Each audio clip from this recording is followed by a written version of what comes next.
making a public show of them. Then you took the keys to every room, ascended the highest of heights. Now angels honor him. Elders and saints cast their golden crowns before him, for he has been given the highest of names. Highest of names.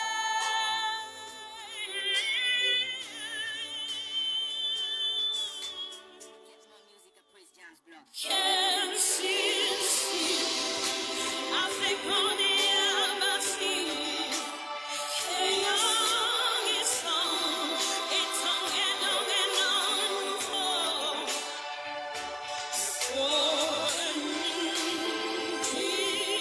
Jesus, Mother, King Jesus, yes, it's you. I think on the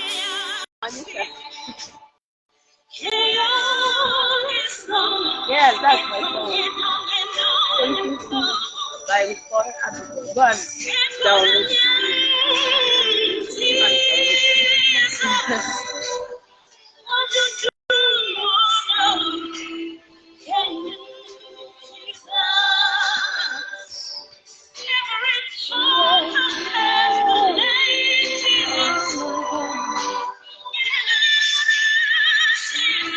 I think I'm trying to add you already. Yeah.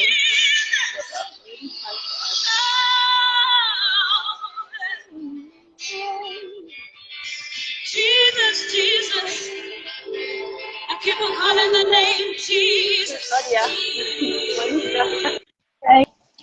Thank you. Hello. Hey, My light superstar. has gone up. Yeah. Okay. Oh yes, okay. That is Better. better. Oh Yeah. Jesus, thank you. Hello. Hi, Sekyen. Hi. Good to see you. So I how can't do we hear get to you. invite people? Did you mute can hear yourself? me? No. I'm not muted. Can you hear me? No, I can't hear you. I was hearing you at the beginning.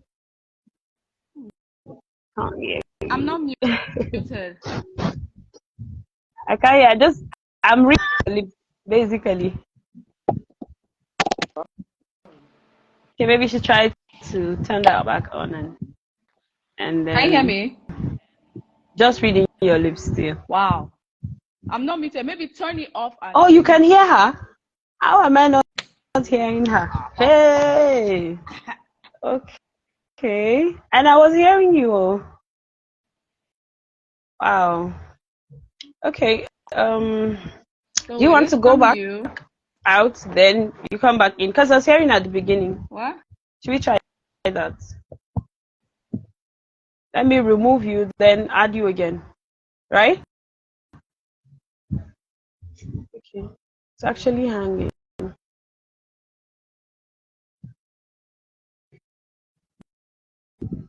Okay. Good evening. Everybody is so here. Everybody is so here. I'm so happy to see everybody. Rejoice. I'm so happy to see you. Thank you for coming on the session today. Monica, my guy. Your presence is always encouraging. Thank you so much. Okay, so let me try to invite Sekyen again. Okay, I'm adding Sekyen. Can you hear me now?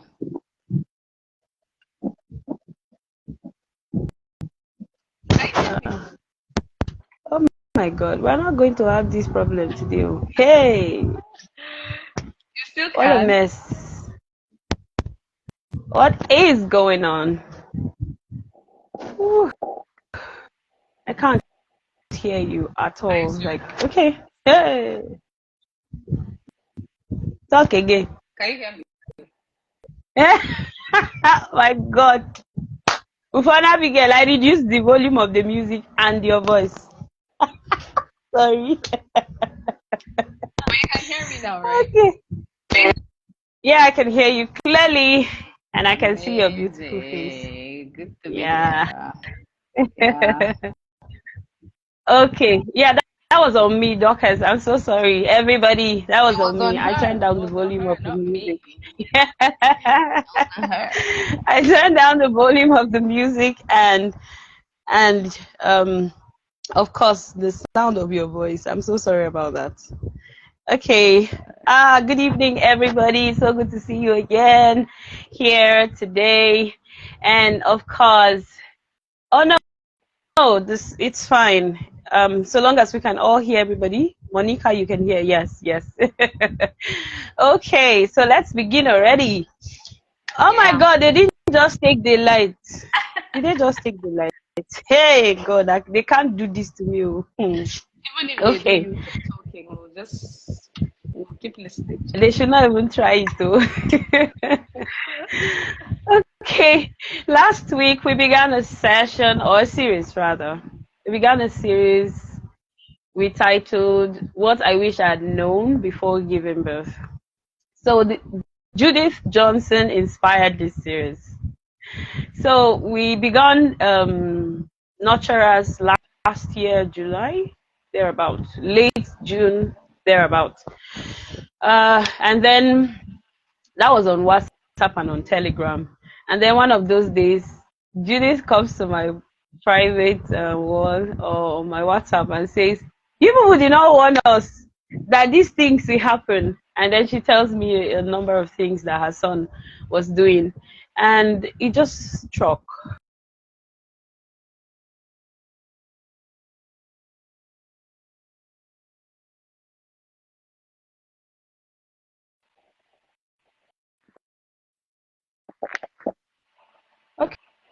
Okay. Is it So your network or mine? oh no, something interrupted. I had a pop up. So, okay, so we're fine. So I came to realize that I actually was in the same state where Judith was, and I somehow brushed, um, Monica, mind yourself. Okay, so somehow I brushed off some of those experiences or feelings of helplessness and confusion probably because I didn't know who to ask, or like we were saying last week, too many voices, too many people had a lot of things to say, and not all of them were right. So I just knew that we had to begin a series.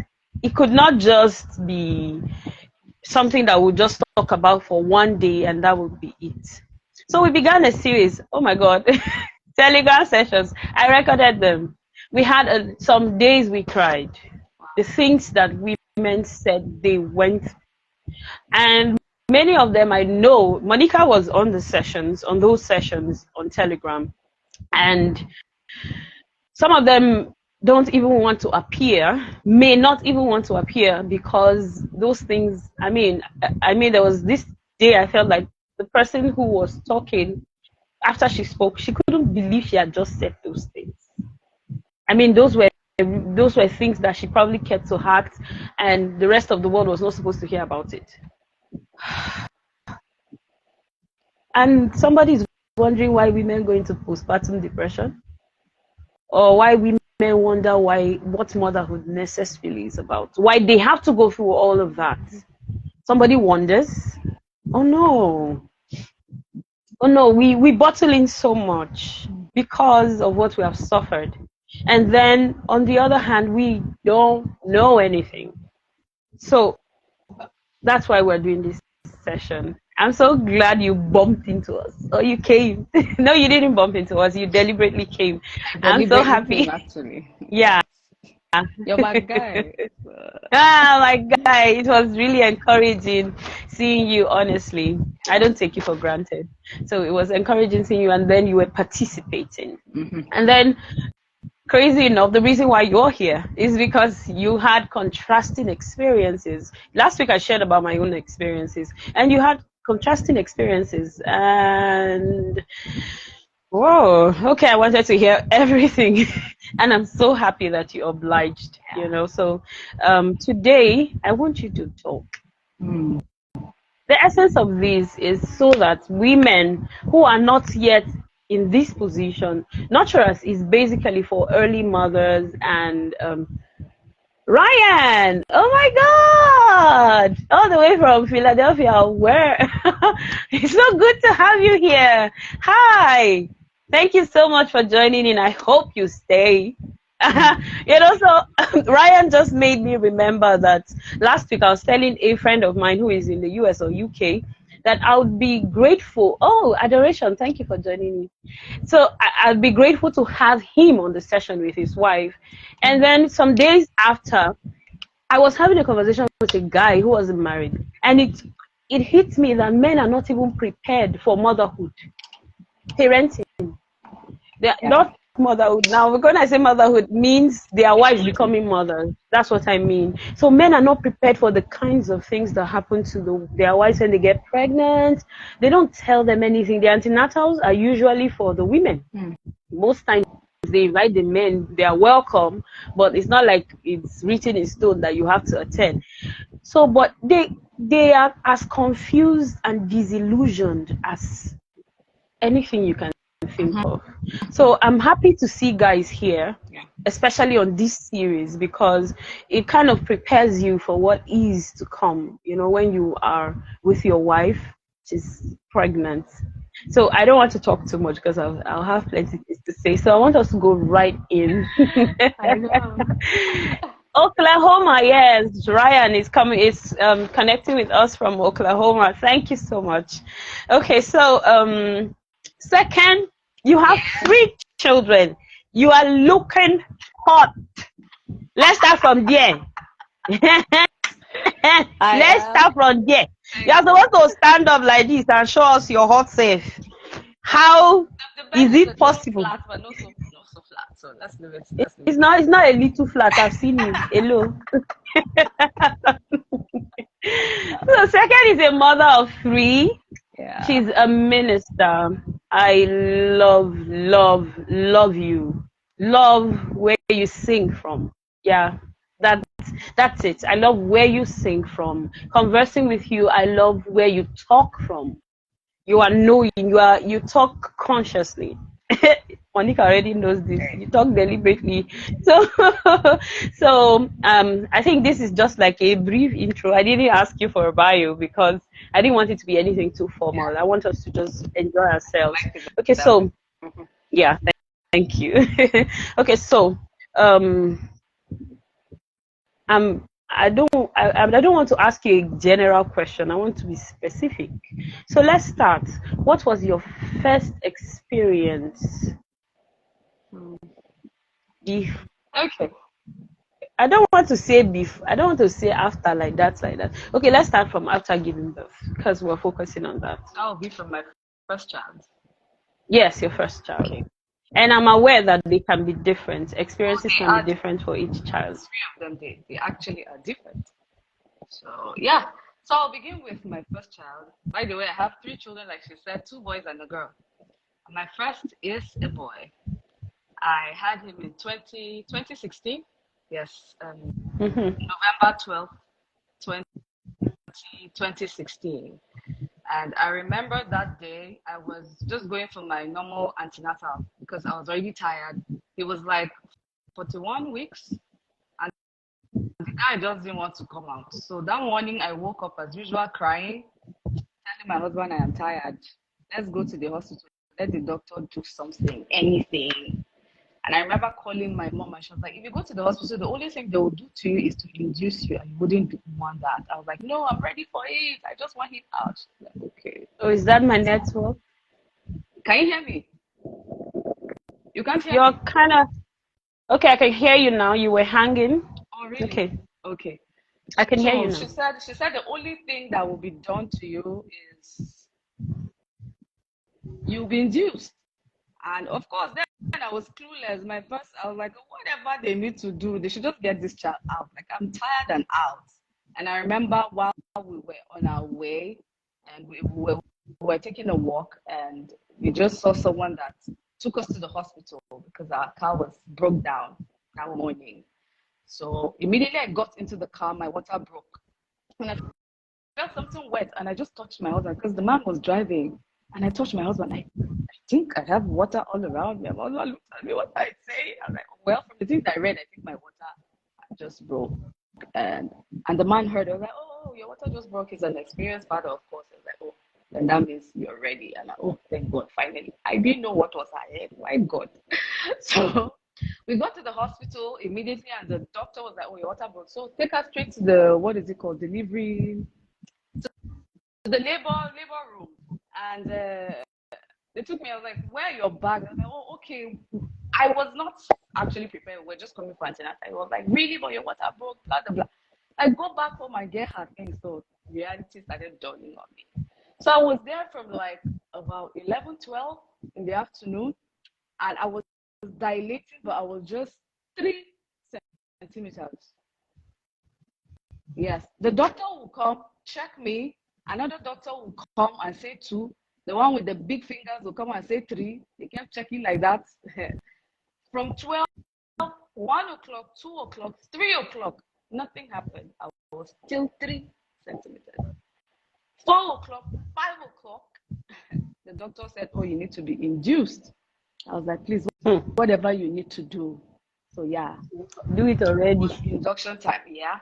So I was induced. The first time, they inserted the drug and nothing, still. And I wasn't feeling pain like that. Labor had not really started. But when he induced me that first time, just a little. And I remember there were other women there. I was the one even telling them sorry. The nurses were laughing. That guy, your own has not started, right? So I remember till evening, till the doctors and nurses that were on duty left, we had a new set came. I was still there. So, but then the main doctor was still around. So he came the second time and checked and said, and I remember him looking at me in the face and said, madam, you know what? Don't cry. I didn't understand what he meant. He just said, don't cry. That was when he brought the other Pitocin or whatever the name was. And that was when the entire thing started. So, yeah. Yeah, the pain. So I was induced Please. twice, yes. Yeah. Please, you need to tell them what induction means. Oh, I don't know. When I say induction, like, that is forced labor, causing your body to go into labor without your body being ready. Do you understand? Wow. So it's kind of like menstrual pain, but it's like the eldest brother of menstrual pain. And then that pain is another level because there was, for me, I didn't have there was no intervals for me. It was just straight pain. There wasn't intervals. So I kept shouting. The doctor came, oh, no intervals. But they were kind of happy that, okay, maybe I was progressing. But then they checked, I was still just 3 centimeters dilated. And that was like 9 p.m. Yes, my mom was there, everybody. I'm the first child. My husband is the first child, first grandchild. So you can imagine like the crush of people that were in the hospital that day. Everybody was waiting. And I was in that pain. But then till 9 p.m., 10 p.m., nothing happened. And the doctor now said, madam, you know what? This last time I checked, your child's head is swelling. His head is already swelling. And if you don't do anything about it, you're going to lose your child or lose your life. So it's either we take you to the theater or you lose your life or the child loses his life because his head is already swelling. My husband didn't even wait to hear the rest of it. He just signed, please, straight to the I remember shouting, my waist. The doctor said, I'll give you something now and you'll be all right. Took me to the theater. That was when everything started for me because at that time, I was clueless. I didn't even know what was going on with me. It wasn't anything I'd experienced. The delivery I'd never experienced. The CS I was about to go to, I was just clueless. I didn't have control of myself, nothing. People, this one kept talking, oh, allow her to try. My husband said he has signed already, wheel her to the theater. So they wheeled me to the theater, and that was the beginning of everything for me. Like, that was the beginning. I had to say this. That was just the beginning because even while I lay there, I was like, okay, so this is it. If I'd known, why did I even go through all this stress? As I got in the hospital, I would have just gone straight to the theater. Why? After why all the pain, did you have to wait? Yeah, why did I have to? So long and short of it, in less than 30, 45 minutes, everything was done. Baby was out. I was okay. I was wheeled back to the theater, of course. But I couldn't feel my legs. If you've been through it, you understand what I'm saying. I couldn't feel my legs, but I was conscious of everything. Even while they were operating me, I was conscious. And like I said, that was the beginning. I was wheeled back to the theater. I was already in the night. So the next morning was a Sunday. My God. As I laid out there, I remember the nurse came in and like, you have to try and get up. I looked at her. I have to try and get up and go where? Like, I don't Are you understand. kidding? Yes. That's so You have to try. insensitive. Like I said, you have to try. I said, try and get up. Like, I just had a major surgery telling me she had not finished talking. Another came, oh, has she started trying to nurse her child? My mom was like, oh, not yet with her. She's read. No, no, no, no. Give her the baby. Let her try and breastfeed the baby. That was where my confusion and that was where everything started for me because and then there were lots of people in the hospital. My God, like I said, he was the first grandchild. I'm the first child, my husband is the first child. Everybody was in the hospital. I did not want to see anybody, to be honest, because and if you know me, I'm a very conscious person. I remember even while I was lying down there, I had blood coming out before the surgery. I was telling the nurse, can you clean the bed? She laughed. Like, clean which bed? I know The you. things have not started coming out. So I was that. But then there I was, and then it was a Sunday. So people from church were already in the hospital. Day one. And they were just bad. It's a private hospital, so they don't really restrict people like that. So people were coming in, and while they were coming in, nurses were telling me to breastfeed. And it was my first time I was clueless. My So privacy. my entire body was out. And I had young boys that were, anti-sec each other. There they were, and I was trying to breastfeed. Oh my God, I felt so terrible. But I kept telling myself, okay, maybe then this is the motherhood, right? Like it has begun. So that was when the whole thing started for me because I did not understand. And then because it was CS, I was in the hospital for like 4 days.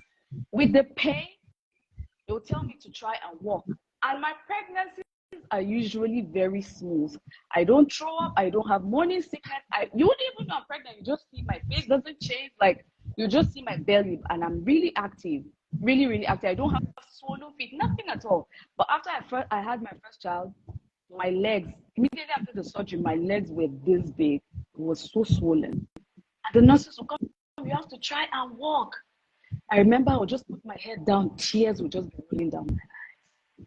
My mom would hold me. My mom said she has not gone through it, so she doesn't understand this whole CS thing. Other people will come, oh, it's yeah, she has to try and walk, or else. Then again, they'll come, no, she shouldn't talk too much. She'll have a spinal headache. But you're coming to treat me, you're not stopping people from entering. What am I supposed to do? Oh, she should feed her child. And because it was CS, I didn't lactate immediately. And then Of my course. nipple was now sore. Oh God. It was sore till I could see the tissue like it was white. Jesus. I was discharged from the hospital. Then I went home.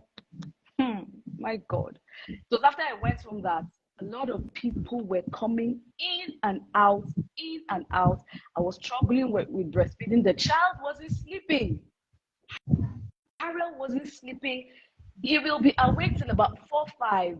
That's when he will begin to sleep. Yes, 4, 5 a.m. And then in the morning, I'll have people in the house when I'm say, oh, sleep when baby is sleeping. But there are people, how am I supposed to do that?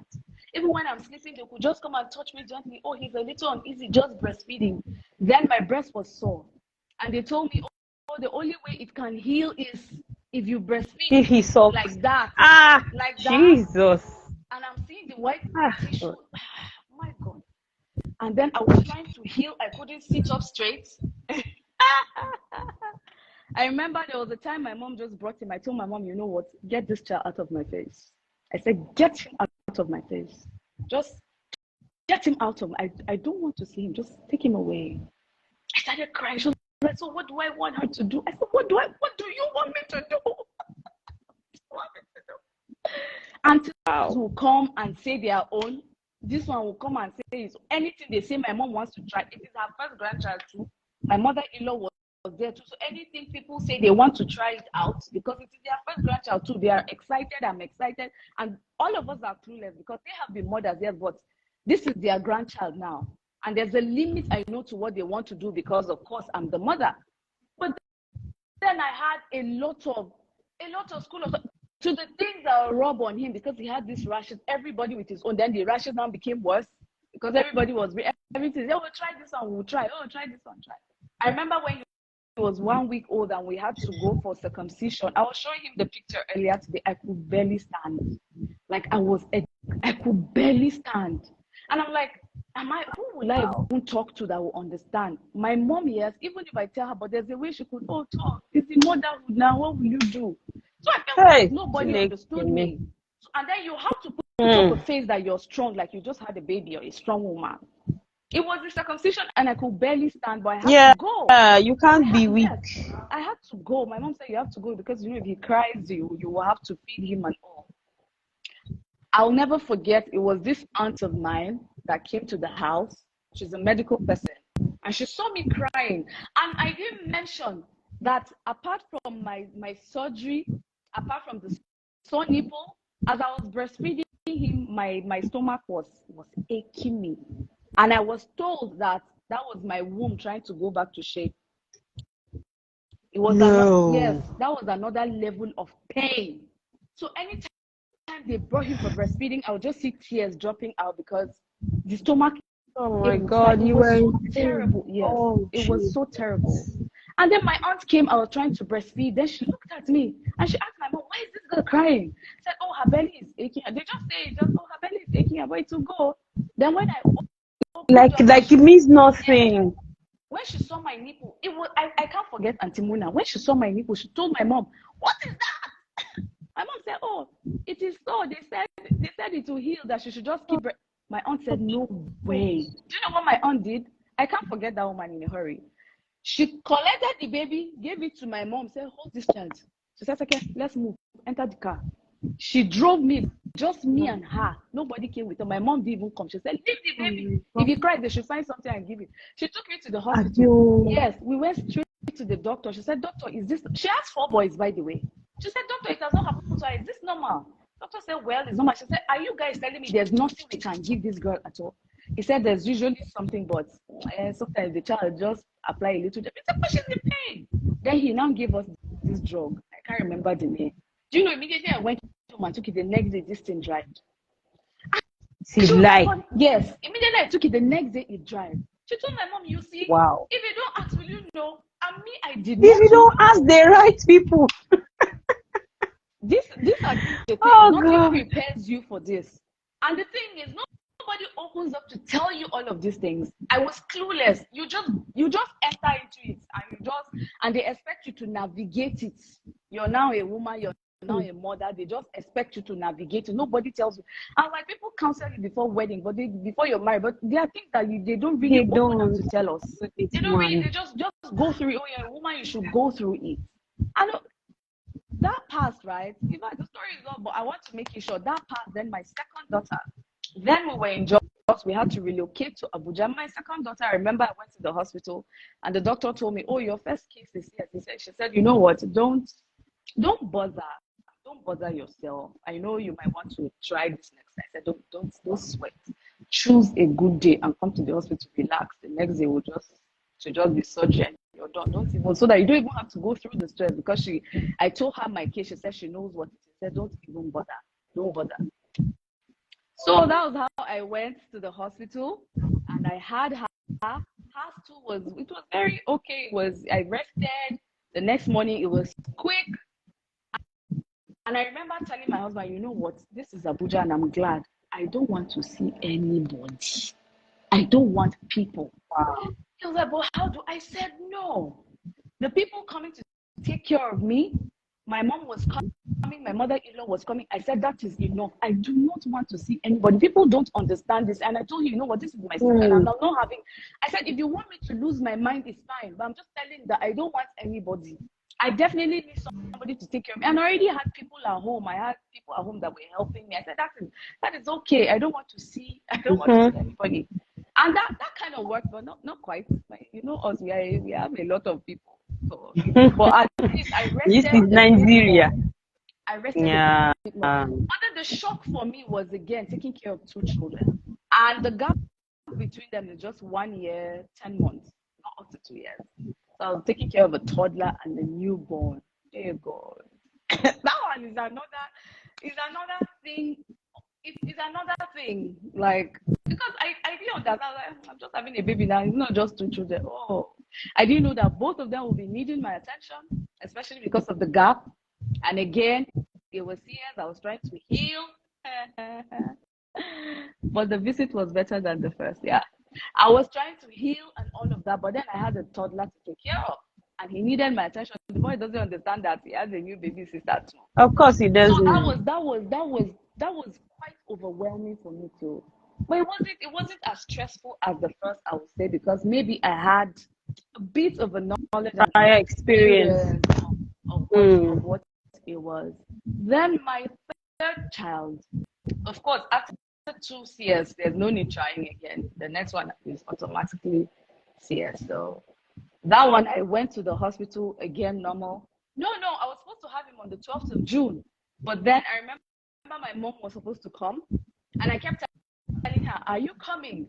And she said, when this is your third child now, madam, relax. What is it? When you're almost due, it's not 12. I'll come now, come a few days. I kept telling my mom, please come early. And my husband traveled. And I kept telling him, can you come back? He said, no, a few days now. It's not 12. I said, okay. I kept telling them, I feel like this child is going to come before my. They both told me that it's because you're tired. Relax. I said, okay. Then I remember this. They don't know. They don't have it. Sorry, let me say something about that. Mm-hmm. The woman is naturally instinctive. We know. Sure. We have a knowing. We have a knowing, deep-seated knowing. Yes, because of the fact that people in very simple terms, people say that the woman is more connected to the spirit spiritually. Mm-hmm. Maybe we're going to begin a series with a book. Yeah, this has come up. We're going to begin a series. Ladies' Light is.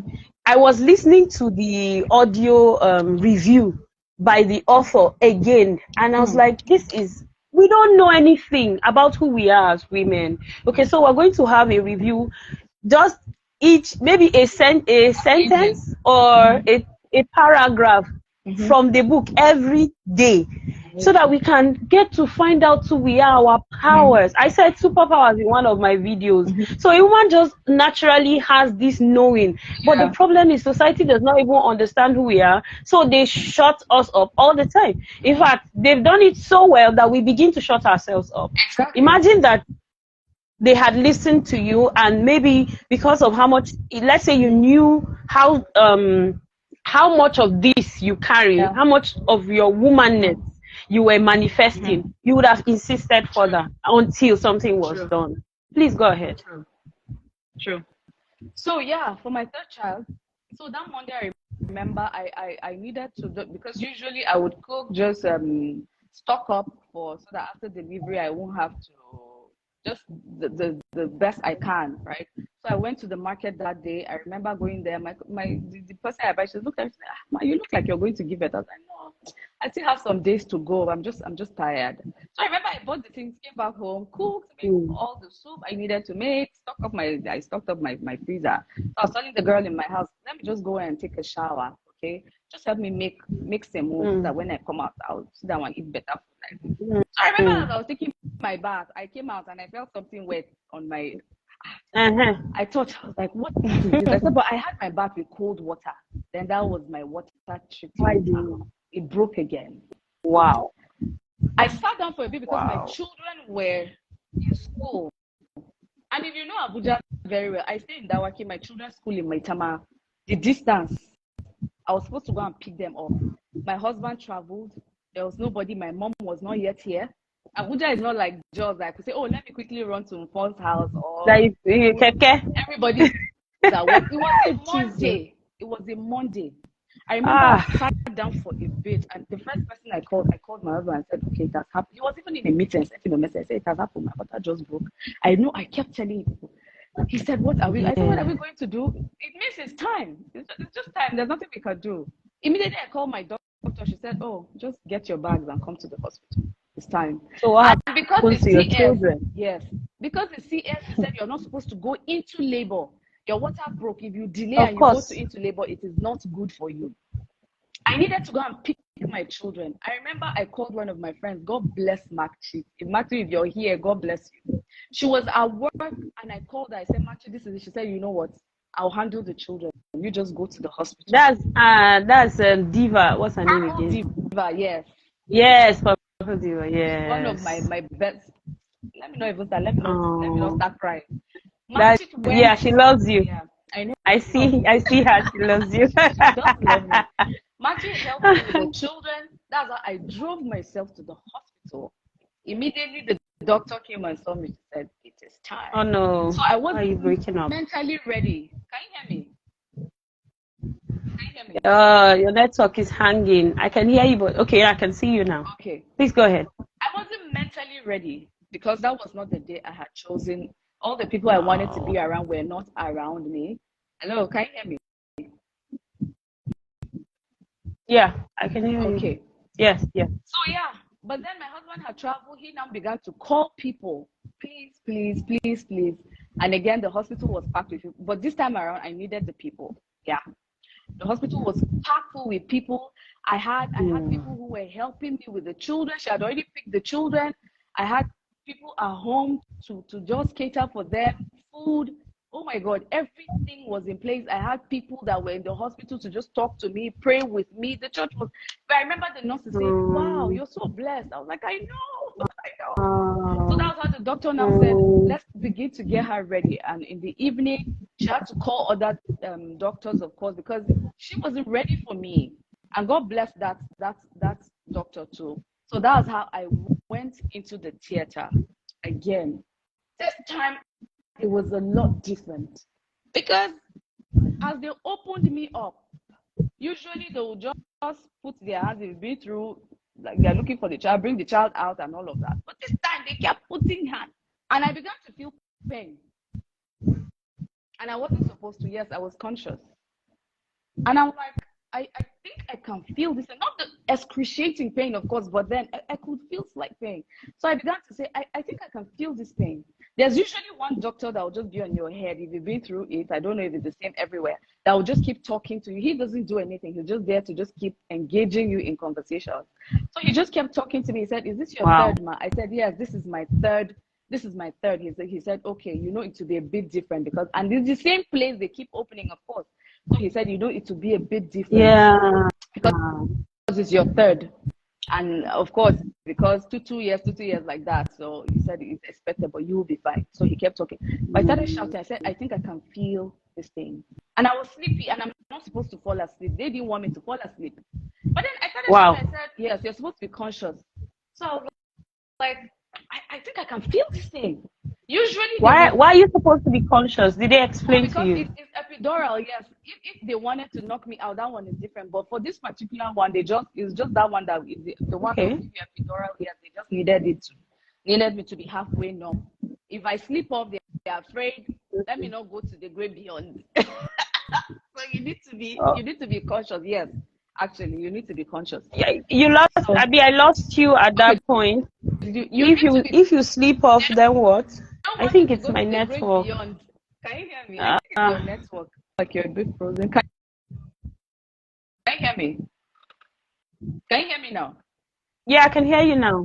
Yeah, okay. I can hear you now. Okay, fine. So they didn't want me to sleep off. So he kept talking to me, right? And the doctor kept talking. But I heard them talking amongst themselves. But they won't panic. They won't let you know that there's something wrong. So I started shouting, I think I can feel this pain. I think I can feel this pain. And that was the last thing I remembered. That was the last thing I remembered. The next thing I remembered was I saw myself like I was going through a dark tunnel, like a tunnel. Like my spirit or something. Like I was moving. But then I was talking to myself. Like I was talking to myself. I said the last time I checked, I'm supposed to be having a baby. Like I was I was like, yes. I said, but the last time I checked, I was supposed to be having a baby. Where am I going to? But then I couldn't control myself. I just kept moving. I couldn't control myself. I was just moving. I said, where am I going to? I started thinking, is it death? I started thinking of my husband, my children. Then I started hearing this very great sound. I like music. I'm like, where is this great music coming from? And then Oh I my started thinking, God. yes, because there's this lady that leads praise and worship in church, and she was around. And I'm like, this is a blessing come with drums and trumpets. Well, why would she come with drum and trumpet to the hospital? Why? It was that loud. I didn't know I was going. My God. It was when I came back from the Hey. doctors. Yes, I didn't know I was. Last I remember, of course, they brought out the child and just showed me what is. I remember seeing him, his first cry, and then I started crying. I started weeping, of course, and that was the last I remembered. Yes, I remember it was the boy and all. That was the last. And I'm like, where am I going? Where am I going to? I didn't know Wow. what was happening, of course. They had stitched me up, yes, rolled me to the theater and all that. I heard that I kept talking. I was just talking. I wasn't conscious of anything that was happening. I wasn't. But I remember the next day the doctor came. After everything, thank God I came back. So after everything, late at night, my mom kept trying to talk to me, to engage me, to make sure I was okay. Then I started coming back. And usually after the CS, you can't feel your legs for a while. And then you will be very cold because your body has been opening. So you will just be shaking so terribly. They cover you with a lot of blankets. Sometimes it doesn't work. It takes quite a while before your body stabilizes. Yes. So I remember coming back then, yes, the next day the doctor told me, she said, she just came and she folded her arms and she was just looking at me, Dr. Mercy, and she was like, Sekyen, Madam Sekyen. I was like, tell me what you saying in the theater. I was like, what was I saying? She said, yes, it was like, we're losing you, but you kept praying in tongues till you came back. I was like, really? Wow. Yes. She said, you kept Wow. praying into. I told her I wasn't conscious of anything. I knew I was going somewhere. God. Yes. And she said, usually for CS, when that happens, sometimes it is what is in you that begins to come out. Some people begin to talk, some people sing, some people do, but then it is what I said. I didn't know I was praying. I said I give all glory to God. So that was a huge testimony for me. Yeah. Yes. Rohi's birth was because I almost lost my life. But I not even everybody in my family knows. I'm not the type that usually would just talk about it. But I felt like sometimes these days I feel like it is good you share your experiences. It could help someone. I remember Oh I my shared with you, God. so yes, it could help someone. Not everybody knows. I don't even just like to talk about it. I remember telling my friends, sometimes people just see a woman with a new baby and you're just excited, congratulate. You don't know what she has been through. Nobody knew No. anything. Oh, Sekyen has had her baby and that was it. I Nobody didn't knew what know. I didn't know, you see. Nobody knew what I went through. And my husband is usually around for all my deliveries. He's the first to see the babies. My husband is usually available, but this one he wasn't around. And because we said, oh, by the grace of God, our last child, he will be in the theater. We had already planned video, everything, but God had other plans. The reason why he came earlier And was you because, almost lost your and I life. almost lost my life. I almost lost my life. My mom wasn't there. My Wow. husband wasn't there. And after I had him, and then I came back home, his healing was took a while. It wasn't as fast as the other two. Yes, it took a while. Then I didn't even say for my second daughter, I had this terrible headache. My head would just be shaking like this. Like my head would literally be shaking, yes. But when I lie down, I'll feel better. But the moment I get up, it would be like somebody was using something to hit my head. And I'll just sit like this, and then tears will just be rolling down. My mom called the hospital. Is there anything we can do? They will tell you, oh, well, they gave me all the pain relief they could give me. It wasn't working. And they said, maybe I'll just bear it. It is because of the epidural. And you have to bear that kind of pain. And I remember people come to the house and go back. I heard a number of times, oh, we come, she wasn't talking. She was just all to herself. I was like, you are clueless. You don't know the hell I was going through. I had that headache. And when people come, you're not supposed to show weakness. Yes. Oh my God, yes. When people come, you're not supposed to show weakness. You're supposed to show you're the strong woman. You're supposed to welcome them with a smile. You're supposed to do all the things that a woman should do, and you just had a baby. And I was trying to heal, and I had this headache that I could not control. I couldn't do anything about it. I said I would sit. I remember one of my best friends, Bamun, I don't know if he's here. One of my best friends came to the house. When he saw me, I was like, I don't understand you. Is this you? I remember he just told me, I think I need to leave. If you know me and Balmoon, like we are 5 and 6, his wife knows, my husband knows, like everybody knows we're very close, his family, everybody. Balmoon just looked at me and said, what is wrong? I said, I don't know. I couldn't even talk to him. Tears were just coming. The pain, there was nothing I could do about it. And then it broke my heart anytime that if I say I'm in pain, they say, oh, it will go over time. Isn't there anything you can do to help me? Isn't there anything? And of course, I had a baby I was taking to take care of. I had a toddler that just wants to jump on me. He doesn't know what mommy is going through. I had a husband I needed to attend to. He doesn't quite understand. He knows he doesn't like to see me in pain, yes, but he didn't know how to help me. I would cry and cry. He would hold me and say, what can I do? Sometimes I say, just keep quiet, don't even talk. When he doesn't, I say, you're not talking. What can I do? What does he do? I didn't know how to explain. My mom kept asking, is there anything she can do? I remember my mother-in-law too came. Is there anything you can give her so that this headache? No, nobody had anything. And I won't forget my sister, my younger sister came to the house. She looked at me, she said, you know what? I have this Nurofen in my bag. Do you want to try it? But you're breastfeeding. I said, anything you have, I don't care. Give me. I see, at that time, I did not care. I was like, oh, that's how people go into drugs. I didn't care. Give me anything that would just take this pain away. That's all I wanted. And I remember she gave me this drug that she used for her menstrual pain. And do you know that was the end of that headache? Oh my God. It was like somebody just put it. No. Wow.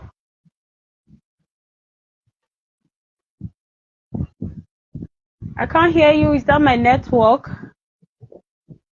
Oh my God, I can't hear you. Is that my network?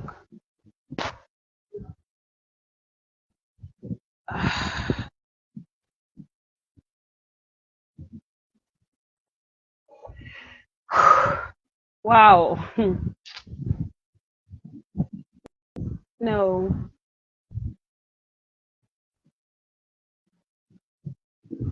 Okay, it's not just me then. Okay, maybe you should plug your Bluetooth on again. Okay, they can't hear you too. Oh my God. See, to many other people, it feels like, okay, so you're telling all these experiences, then what? So what next? But for me, I can't even count the lessons that I've gotten, that I'm taken. Let's say I wanted to give birth again. I can't even count the lessons I've taken. Okay. Yeah, log back in. Maybe we'll be done in 10 minutes max. Okay. Okay, so I can count how many lessons I have taken from her stories, from my experiences. So I hope that you're actually taking something. For me, I think that it is important that you hold on to a gynecologist, because as a matter of fact, the people around you, many of them are, as much as they may be experienced, they may not exactly know what to tell you that would solve your problems. So as a to be mom, okay, you're here. Please let me add you back on. Where are you? Let me just search for you. Sorry guys. Okay. Couldn't add guest. Technical issues.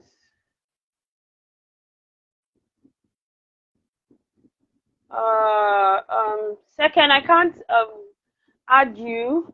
Do you know how to request to join in? Let me try again. It says I can't add you. Okay, so please reach out to, stay close to a gynecologist. Bottom line, a good gynecologist. Be friends. If you don't have a gynecologist friend or a pediatrician as a friend, go and find one. No, like, and whether they are your friends or not, just know that, just plan to have access to a gynecologist and a pediatrician so that you ask questions. Please, it's good to talk to people, but at that time, a lot of people are telling you what they know from where they know, and most of the times they may not even be professional. Yes, as Monica said, let me add you. Opinion or yeah, it's adding you now. Hopefully, yeah. Am I back? Yeah, I can hear you. Yes, you're back. So I was saying that from what you have said, I've gotten a lot of lessons, and I'm hoping that other people have gotten. We don't have to sit down and say, okay, so for this reason, do like this, because of this one, do like this. I think that women have taken lessons. Yeah. I believe that they are taking lessons. Okay, so I was saying before you came back on that it's important that as women, as mothers to be, we get close to gynecologists and pediatricians. Yeah. Good ones. Yeah. If you don't have one as a friend, go and get one, because at that point that you just gave birth, the people that may be around you may not be experienced. They may just be telling you things from their very local knowledges. Then if they are mothers, they may be telling you from way back, not knowing that science has upgraded and then things are better done. I know that after I gave birth, I would ask my mom, what do I do? This one is happening like this. What do I do? My mom would say, okay, in our time, this is how we used to do, but I think that it's better done now medically. So maybe we should ask a doctor. I was close to when I gave birth to Light, I was very close to the nurses, the people that were there when. What's going on? Network, you cannot be doing anyhow now. I think I can hear you now. Okay, so okay, thank you. So I think we'll just wrap up with a summary, or maybe, I don't know, summary, what that even means. But what would you, okay, first of all, I wanted to say that, let me read this comment. Sometimes people's advice to pregnant women or a new mom people advise pregnant women or new mom based on their experiences, yes, not knowing that people are unique in their own ways and how they experience things. True. Okay, so when you were talking about the fact that you didn't want anybody, the fact that people were there, you needed them because they were helping out, but there were times you just wanted to be on your own. I remember that after I gave birth to Light, I put my phone on silent for as long as I can remember. Like for months on end. It was offensive hearing my phone ring. So sometimes I'd actually just look at my phone and I'm seeing the call, but I'm not taking it because I'm not about to talk to anybody. What do you want to tell me? Oh, congratulations. Yeah, I appreciated it. It was nice that people were reaching out, but the kind of thing I was looking for me at the time was not the congratulations. I needed people to come and help me carry this child. Wow. Come and hold this child. Wow. Come and hold this child for me. Let me sleep. Hold this child for me. Let me think about myself for a moment. That was what I needed. It wasn't congratulations. It wasn't. And then you said something about sitting pretty, feeling strong, being so strong. There are times I just wanted to cry. And I cried. I remember when Light was about a few days old and her daddy left, he had to go work. I think we cannot totally eradicate the orthodox way. No, we're not. We're not eradicating it. A lot of things my mom said helped. A lot of things she said, but I said that because my mom would say, in our time, we tried it this way and it worked. Logically, you reason it out. There are some things they will tell you. They say rub salt on a child's sore wound. Jesus! No. Even as an rub salt. Are you kidding me right now? What kind of pain do you want me to put this child? That is probably in a lot of pain already. You want me to put salt? Oh no, I'm not about to try that. So orthodox ways, hear them out. Yes. Hear them out, but reason it out. Then always run it by the doctor. That's my point. Okay, so I was trying to say, this time my husband had to go to work. He was trying so hard to be around, but he had to work. So I was home alone with Light. Light was just a few days old, and I looked at this girl. I was so alone. I started crying. I started crying, like cried. I was weeping.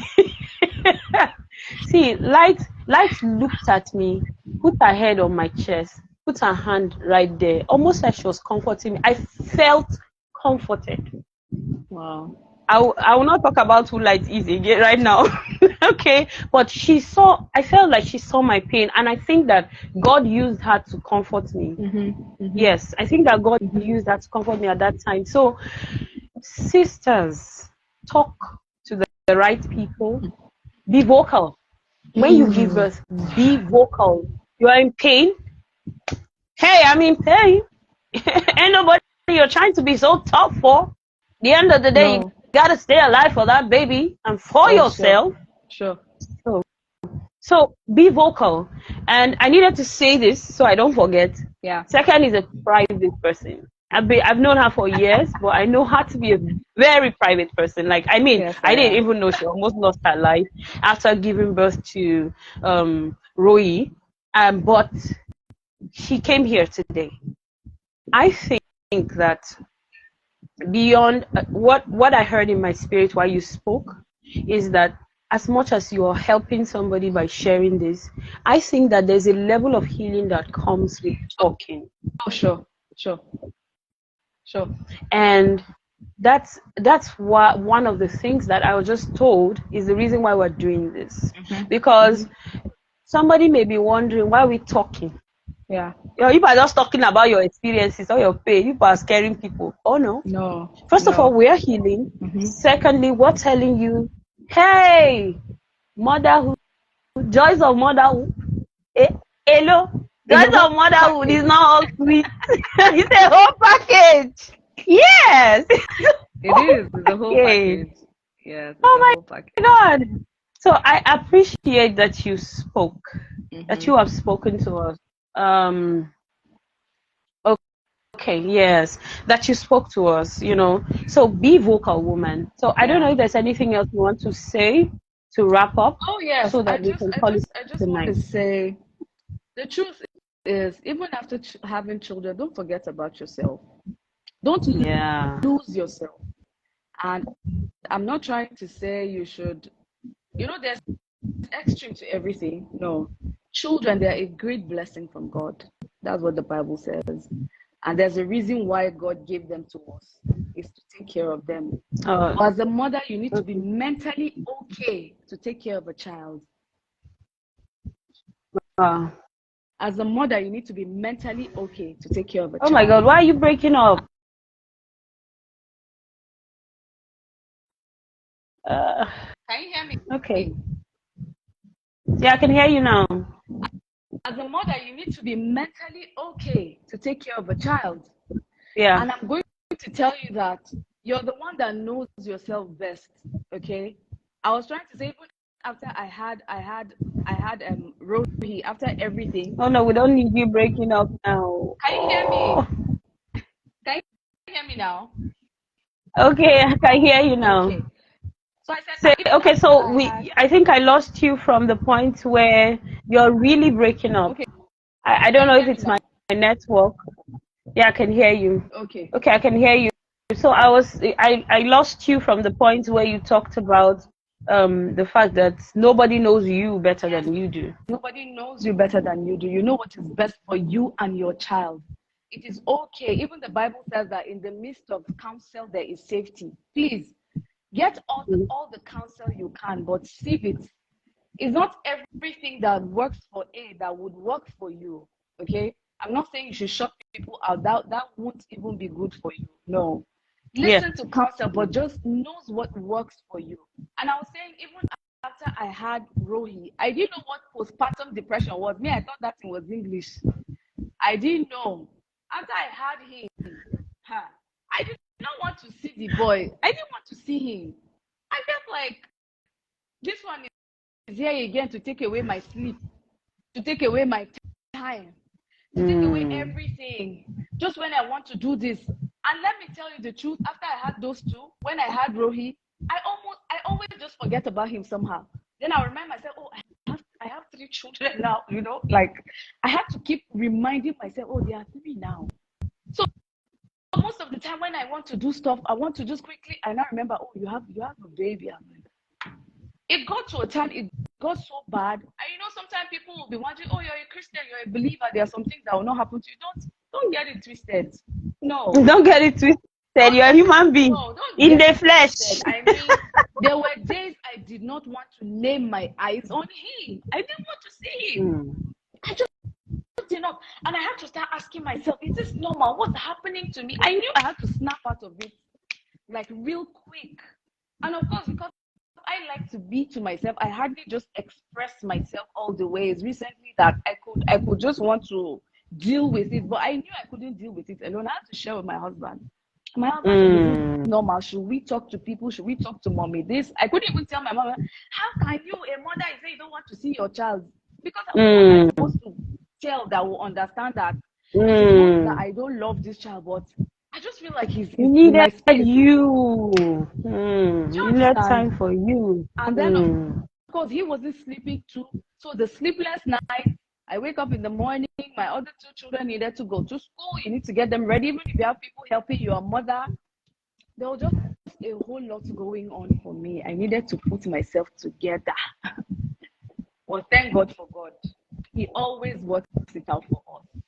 Thank God. See, let me tell you, as a mother, you need to be holding on to something. You cannot do it alone. Yes, you need to. It is not by strength. By strength, yeah. If God doesn't help you, and let me tell you again, people around do not really understand what you are going through. I will say what I said earlier. They need you to be that perfect mother. They need you to be that perfect daughter. Husband needs you to be that perfect wife. In-laws need you to be that perfect daughter-in-law. So you need to put up in front for everybody. Why losing your own mind? Why losing your own mind and nobody knows you are drowning? And some women are not vocal about it. You don't have a friend you talk to. You cannot open up to your husband. You can't open up to anybody. If there's anything you will do to yourself, get somebody you trust. Yes, you love yourself with your husband, fine. But there are times that the both of you can get overwhelmed. You need somebody to listen. I'm not saying somebody that will judge you or no, please. Somebody that will counsel you right. You need somebody to listen to you. Because even those times I was overwhelmed, my husband didn't know what to do. He didn't know how to help me. You need those kind of people in your space. You need those kind of people in your space. So yeah, that is what I'll have to say in rounding up. And motherhood is beautiful. Again, I'll say it is beautiful. But like she said, we are not saying this. I remember one of my younger sisters said, anytime she comes to the house, she likes to ask a lot of questions. She said, Vic says, you know what, me, my own, I'm not going to give birth to it. Sorry, Gacy. I said, you better don't say that. Motherhood is beautiful, but me, I will, for anybody that cares to know, I'll tell you the truth of what I went through. Our experiences are different. And it's not just so that is not a yardstick, it's what I went through. Pick what you can pick to help. Your case might even be totally different. Your case might but pick a few lessons. You would find lessons. Yes, but motherhood, overall motherhood is beautiful. God knows that we can. That's why he gave us the children. That's what I will always tell myself, because he said, Sekyen, you are capable of this. That's why I'm giving you 3 of them. Sometimes I'll just I want to lose my mind. I'll say, calm down, or just go out, take fresh air. When I come back, it's a new me and a new them. Don't lose yourself. Yes. Don't lose say yourself. that again. When you need to go, even if you just had a baby, if you need to give somebody the baby and take a walk, do. If you need to lock yourself up in the room, do. It is about you, not about anything. If you lose your mind, nobody will take care of your child the way you will take care of your child. Yes. Of yourself. You can't even raise your child right. When daddy is sick, mommy is taking care of daddy. When children are sick, mommy is taking. When mommy is sick, mommy is taking care of mommy. Mommy is taking care of mommy. I remember even when you're not feeling fine, you need to cook. There was a time I shouted, I'm not feeling fine. I'm the one still doing everything. Yes. I have to shout it out. I needed to. Don't lose yourself, dear mother. Don't. Take care of yourself. I want to ask you one question. Yeah. I want to ask you one question. Very important. Okay, so you're a stay-home mom. What they call stay-home mom. Yeah. But I don't think that you're a stay-home mom. I think that you're a mother.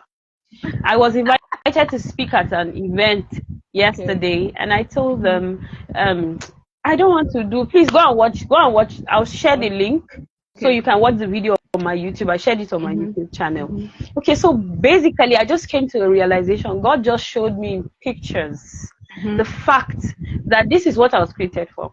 Instinctively, woman, you were created to be a mother, to be a molder, to be a shaper.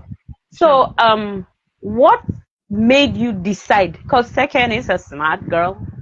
I know Sekyen. I know she's good. She could do a whole lot of things. I know that you could be doing a whole lot of things, but you're not. You're home taking care of your kids. What informed that? Okay, I'll make it. It's a long story, but I'll make it short. By the way, Yes, I'm because trying to without write that a book again. on this experience. Yes, but I'll make it real, real short. I remember before I got married, I'm a strong believer of Jesus Christ, by the way. So most of the times when I'm sharing my experiences out of the wealth of my experiences with him and what our agreements, me and him. Okay. So I remember before I got married, I took out time to really pray, of course, pray for my future children, for husband, blah, blah, blah. And I remember telling God, so and so I want in my family, like that. And I remember God telling me there's a sacrifice for it, but I didn't know what the sacrifice was going to be till I got married. And then, of course, you know, God will not give you the full picture. I started feeling in my heart that I should take care of my children for this number of years before I do anything major. Okay.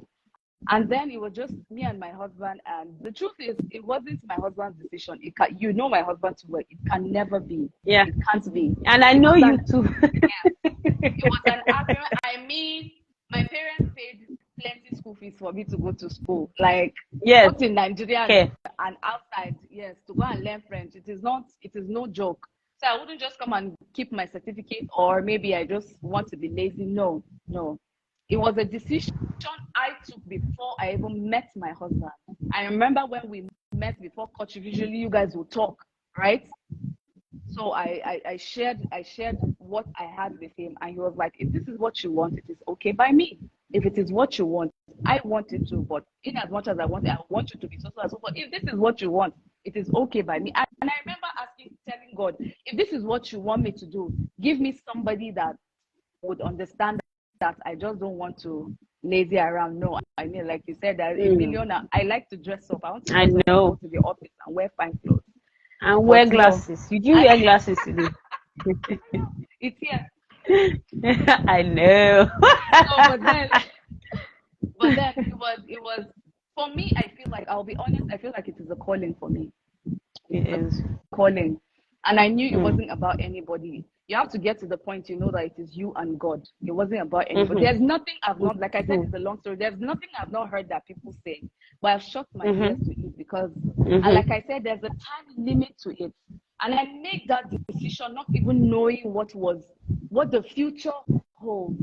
And it's now that everything is opening up. If you know my husband very well, my husband is a very busy man. His job entails a lot of traveling. Then we relocated. And sometimes I sit back and I say, if I wasn't a stay-home mom, who would have been taking care of me? What would you have happened? what would have happened? My husband is scarcely around. He's scarcely around. He travels a lot. So, like, if I wasn't a stay-home mom, how would you have help done me it? take care of my children? That means that father is absent and I will be absent too. Okay? Yes.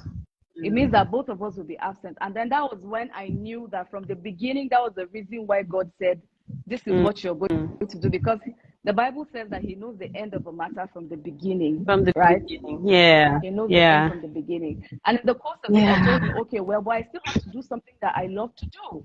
And he kept saying, there's a time limit to it. Anytime. I remember, don't get it twisted. There are days I sit down and I cry my life out. I cry to my husband and tell him, you know what, I feel like I'm wasting my time.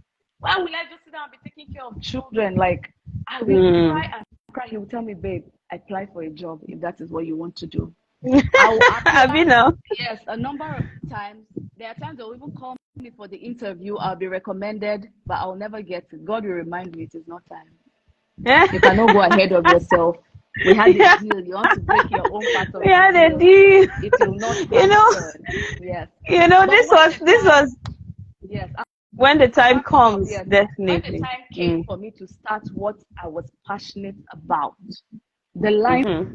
fell in pleasant places for me. Yes. I mean, there was no Thoughts and struggle. toddlers.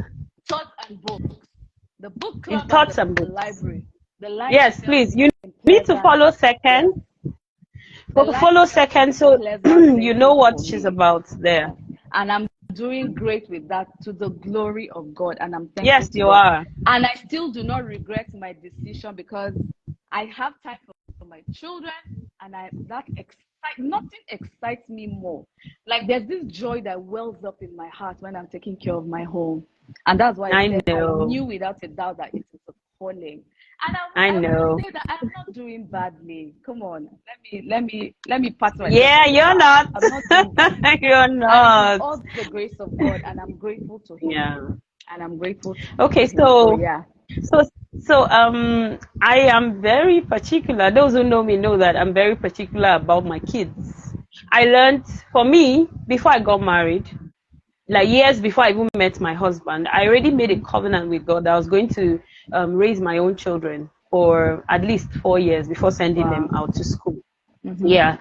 Then I met my husband, and he was like, I was looking for a woman who will say this, like in summary, And so I got into marriage, and before I got into marriage, the year I got married, I think my spiritual father meets me and says, I've said this before, and says, God told me to teach you how to conceive.